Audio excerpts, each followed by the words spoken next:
Welcome to the channel. Welcome to Strangeville. My name is Kevin Strange, 20-year veteran of the underground.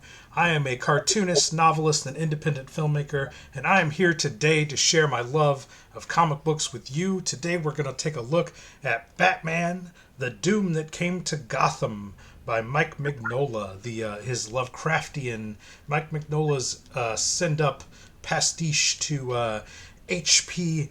Lovecraft, and I am joined today by the PhD of comic books, Dr. Ben. Dr. Ben, how are you, sir? Fantastic. Are you a Mike Mignola fan? Do you enjoy the Mike Mignola work?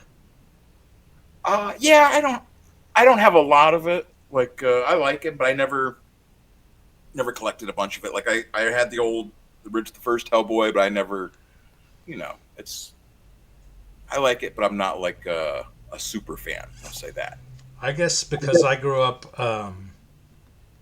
reading Lovecraft fiction when I was a teenager, and I got real into it, and I was a big fan of those B movies by Stuart Gordon and Brian Yuzna, like Reanimator and From Beyond and Dagon, and those movies and stuff, those Lovecraftian movies. And so I've always been real big into the Lovecraftian lore and everything. And I write, when I write fiction, I write a lot of Lovecraftian, because H.P. Lovecraft kind of, when he died, he left all of his works in the public domain, so that anyone that wants to write about his characters and his monsters and his cosmic horrors and his ancient tomes of occult wizardry, they're allowed to do so. And so I've written a bunch of stuff with Lovecraft monsters and Lovecraft locations and things like that into my fiction. So, and I'm a big Hellboy fan. I like Mignola's work on Hellboy. So when I saw that that Mignola had done had written a Batman, and I'm also a big fan of Batman. I Right. love the Batman, especially my favorite Batman. I don't know about yours, Doctor Ben. My favorite Batman is Batman the animated series, Oh, okay. the early '90s Batman the animated series stuff and the Bruce Timm stuff. Uh, so when you could combine the two together, and we get Batman and Lovecraft done by Mike Mignola, this is just a gem in my collection, and we're going to get into it today. But as the late great Ed Piskor would say, this channel is brought to you by the comics that we make. It is October, Dr. Ben. It is Monster Month, and I have a brand new comic book out this month called Count Kefula, aka Dracula in Strangeville. It's a 28-page full color splatter gore horror comedy romp through the peaceful town of Strangeville. Dracula blows into town, gets himself some big booty hoes, and you know the rest by now. You've been listening to these videos all month long. You can watch the trailer now on the channel. If you search the channel for the Count Kefula comic book trailer, I'm real proud of that. I worked hard on that trailer, and it's a lot of fun. And you can pre-order the print version of Count Kefula through the month of October. We're cutting off the pre-orders on Halloween. That's $12, gets you the book and this 11 by 17 poster piece here. And I'm even going to throw in some of these. I'm going to throw in a pair of these glow-in-the-dark cheesy plastic fangs with every order while supplies last, gang. Or you can read the whole thing digitally at the Patreon, link in the description. $3 a month gets you access to Count Kefula and all the other comic books that I make. But yeah, Count Kefula is the brand new thing on the Patreon. $3 gets you access to that. And we are marching towards 1,000 subscribers. We at the as of the recording of this video, we are about to hit we need like 150 more subscribers to go, and we will hit that coveted 1,000 subscriber mark. And when we get there, I'm going to give away, as soon as we hit 1,000 subscribers for an entire month, I'm going to give away my big tome, my COVID um, uh, my COVID work that I worked on all throughout the lockdowns. 164-page full color comic book piece here called Kevin Strange's Space Worms. That's going to go up on the Patreon for free for everybody. You don't need to be a subscriber. As soon as we hit that 1,000 subscriber mark, Dr. Ben, uh, what do you got going on over there? It should have the at least the sign up sheet for my Indiegogo campaign for Let Us Get. At least the sign up should be up there on my Substack. You know, you can go on there and I'll have a post up about it where the links to go to sign up to be notified when the campaign for the actual full size version of Let Us Get launches. It'll be this, of course, is like there might be a couple of these left on my eBay store. This is the ash can, so you know it's a small. If you think of a normal size horror comic being that big, you know this is just a little mini comic. This is one of my other favorite comics from Hell, of course. You know, I don't know why I just I have to throw that in there, but you know this is my comic about a satanic serial killer murder. I'm calling it my goth true crime comics. You know, goth true crime auto bio. It's a fun story. You know, set in New Orleans almost 20 years ago. True story though. So that's what I'm saying. I don't want to give it too all away. Of course, I cover different fun events from modern history, political, and international affairs, such as the current crisis in Gaza, presidential race, sordid craziness, assassination attempts. You know, it's been a crazy year. So I try to reflect that sometimes in a comic, sometimes just in a illustration.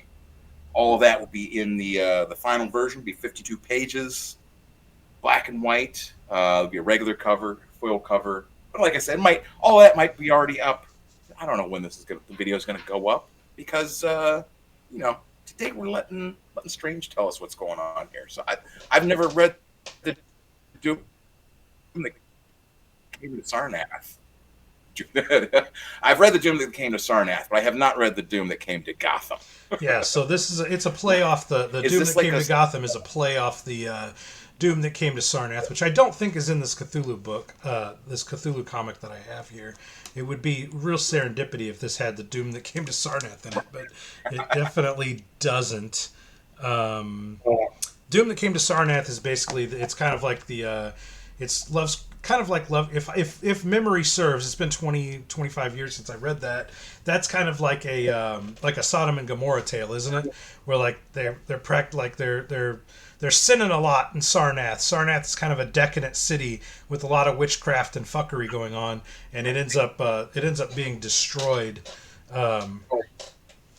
by cosmic horrors. Right? Is that how that played out, Dr. Ben? I think so. I would agree, but I would defer to the diggers. I would defer to them. Yeah, diggers. You tell us in the comments. You know, we need a lot more commenting going on in the comments, gang. I've been watching these YouTube videos about like small channels don't get a lot of comment interaction because people feel like they're the only person in the room talking. Nonsense, gang. Jump in, try to be the first one to comment, and if you got nothing else to say, drop an F in the chat for Joyce Brapner, up in Jew heaven, looking down disapprovingly on Mike Mignola and telling him, "You should take some anatomy classes, son." Just drop an F in the chat for an F in the comments for the ghost of Joyce Brapner. So, yeah, let's. Yeah. Before we jump into Doom that came to Gotham, everybody knows Batman. Everybody's familiar with Batman and Gotham City, but not everyone is familiar with H.P. Lovecraft. So I went ahead and pulled just a nice comic book piece here that is called Cthulhu: Comics and Stories of Dark Fiction, and this is this is H.P. Lovecraft. This is what he looked like. This is an actual. Who is that on the left? Is that Ivan Brunetti? This is L.C. Hansen. This is L.C. Hansen. Is the very small panels. Very small. But these are just short Lovecraftian comics. There's a lot of them. Lovecraft loves his tentacle sea monsters. Cthulhu himself is a tentacle sea monster. A lot of people, because of like South Park and things, are familiar with Cthulhu. They don't necessarily know that he's a Lovecraft monstrous, fish god. But that's a cool panel right there. Look at that. It's beautiful. But so Lovecraft deals with a lot of dreams and madness and these impossibly old creatures that live outside of normal time and space.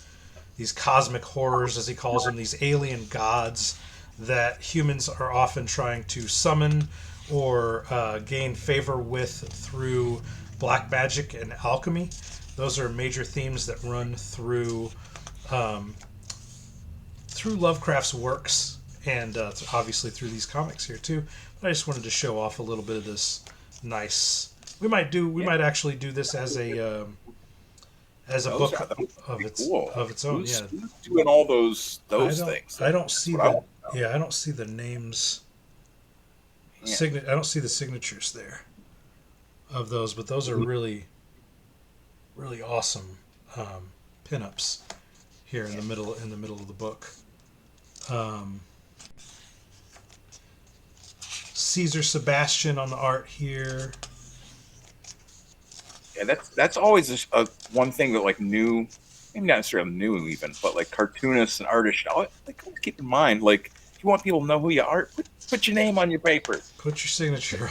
Put your signature on your paper. Put your name on the paper. If you want your test graded, put your name on the paper. Yeah. So anyway, here's a little Hellraiser that last one. Yeah, that was a little Hellraiser. There's Nosferatu on this page. That's Edgar Allan Poe over here.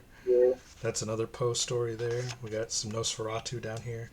But anyway, that's the Cthulhu book. But this is what we came for. Batman, the Doom that came to Autumn. The Doom that came to Autumn. The Doom that came to Gotham, written by Mike Mignola. Let's read what this is about here. In his cave, in Gotham, the Dark Knight waits, dreaming. Gotham City, 1928.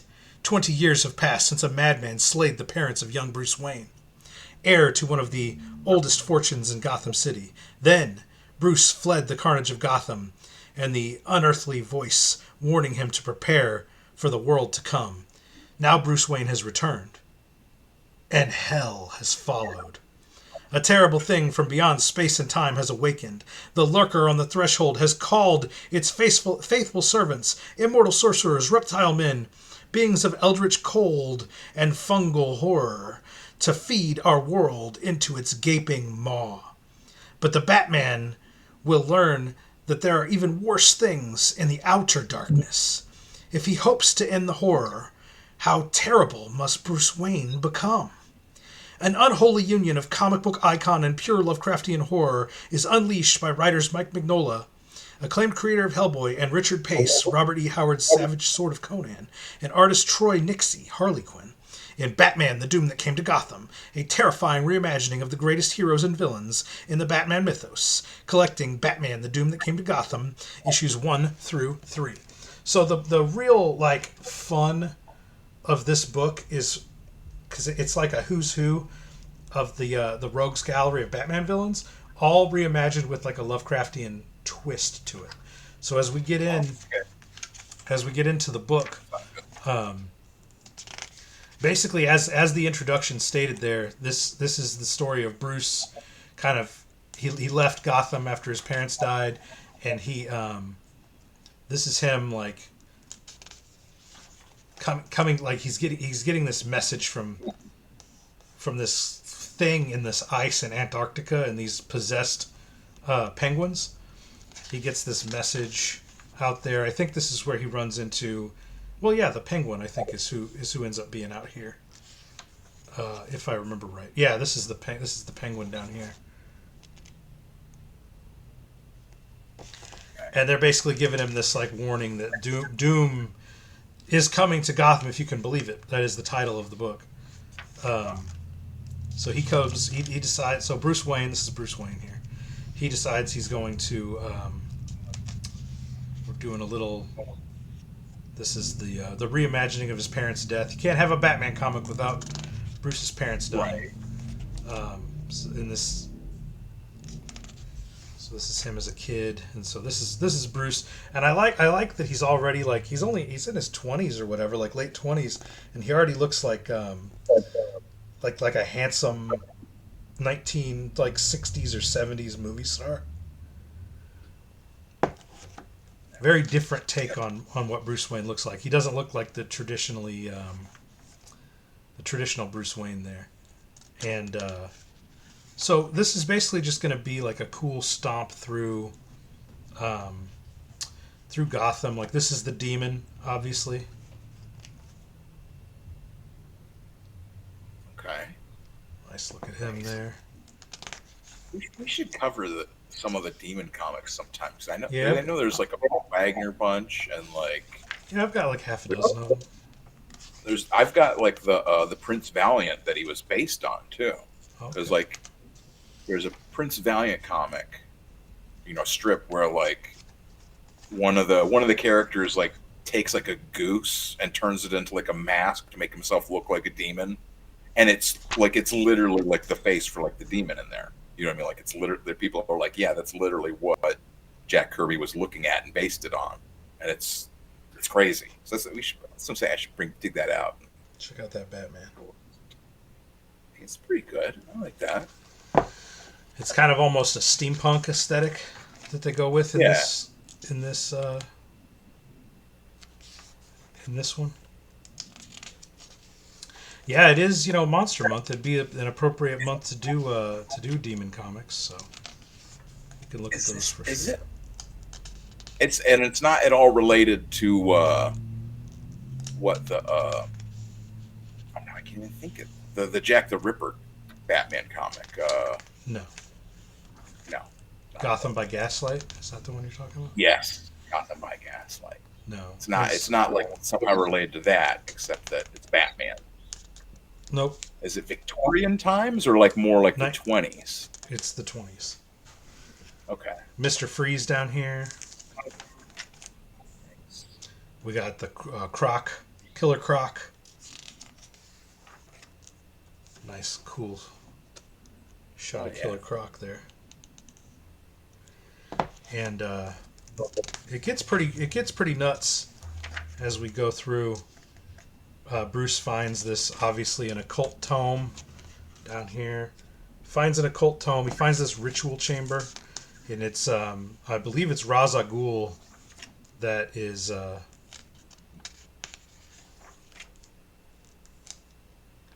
that's summoning this demon here.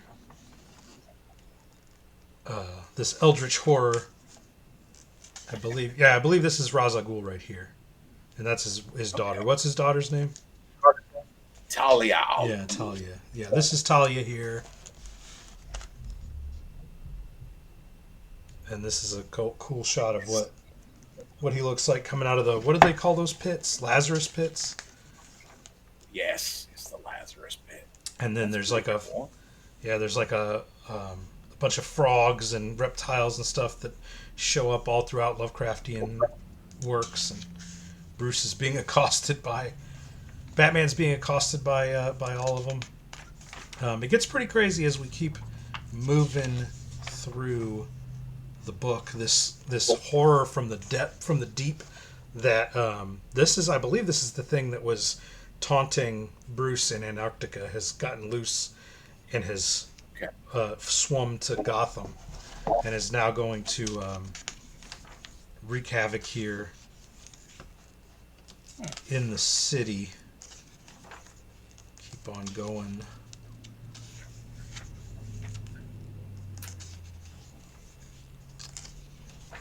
Through here, and we eventually get to Two-Face. And this is Two-Face here. He's got all these rashes on his body at the start here, and it just starts getting worse for him. These growths start growing out of the side of his body. We've all been there. If you don't get to the doctor soon enough, this shit starts happening to I you. don't trust. I don't trust the doctors nowadays. I want to just put some garlic So on it or something, vinegar. we go a little bit further, and we learn that something even more gnarly is happening to Mr. Two-Face. Mr. Two-Face is becoming a gateway to another dimension. This is his body now. He's just Uh, laying here. Here's Two-Face, and this whole thing has grown up out of his body, and Bruce has to walk through this portal into another dimension, and some reminds me of werewolves. your And as it gets, and we got, of course, like I said, it's Ra's al Ghul that's trying to, like, I don't know what he's trying to do, something, summon a fucking horror, but he ends up, Batman has to end up becoming a Batman, a man bat, to fight the cosmic horror here, and Ra's al Ghul and his daughter, which is pretty cool looking monster. But yeah, check that out. All very Mignola-esque. Like I said, Lovecraftian themes, and very cool, uh, like new imaginings of the Rogues Gallery of Villains. If you're a fan of Cthulhu and Lovecraft and Batman and Mignola, this is like I am. This is just a great read. Visually awesome monsters. Anything else to add to that, Dr. Ben? uh, just that Dagon is factually a pagan god, as mentioned in the Bible, one of the gods of the Philistines. So Yes. I always find that was funny. They never really highlight that in histories of like discussions of H.P. Lovecraft, that like Dagon's like an actual, Um, uh, you know, I there's just find qu- that there's quite a bit. Like if you dig deep, there's like Lovecraft mixes in um, real occult history and his own stuff. Like he talks about John Dee and the Enochian Keys and Dagon, but then he also made up Cthulhu. He also made up the Necronomicon and the Mad Arab Abdul Al Hazred and all that. That's all made up. But he liked to mix it all in together, and that's what makes reading Lovecraft a lot of fun. If you have Lovecraftian comics that are burning up your collection, gang, you can send them our way to take a look at on the channel. Kevin Strange, P.O. Box number 5, Cottage Hills, Illinois 62018.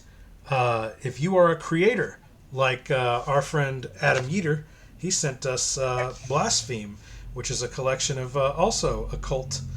He calls it the anti-zealot comics, and we'll get into that. We'll get into what anti-zealot means when we do a review of the book. But I find it interesting that anti-zealot always just seems to mean anti-white male Christian and nothing else. generally, But we yeah. will talk all about that when we take a look at Adam Yeater's Blaspheme. And you can send, if you're a creator, you can send your own books for us to take a look at it. Kevin Strange, P.O. Box number 5, Cottage Hills, Illinois 62018. I don't know about you, Dr. Ben, but I need to get to the dollar bin and do some digging. Yeah, that's where I gotta go. I gotta go in there and get digging and you know, find my copy of Violator number 3 by Alan Moore. Hope to see you guys at the dollar bin, and keep on digging, gang. We'll see you next time.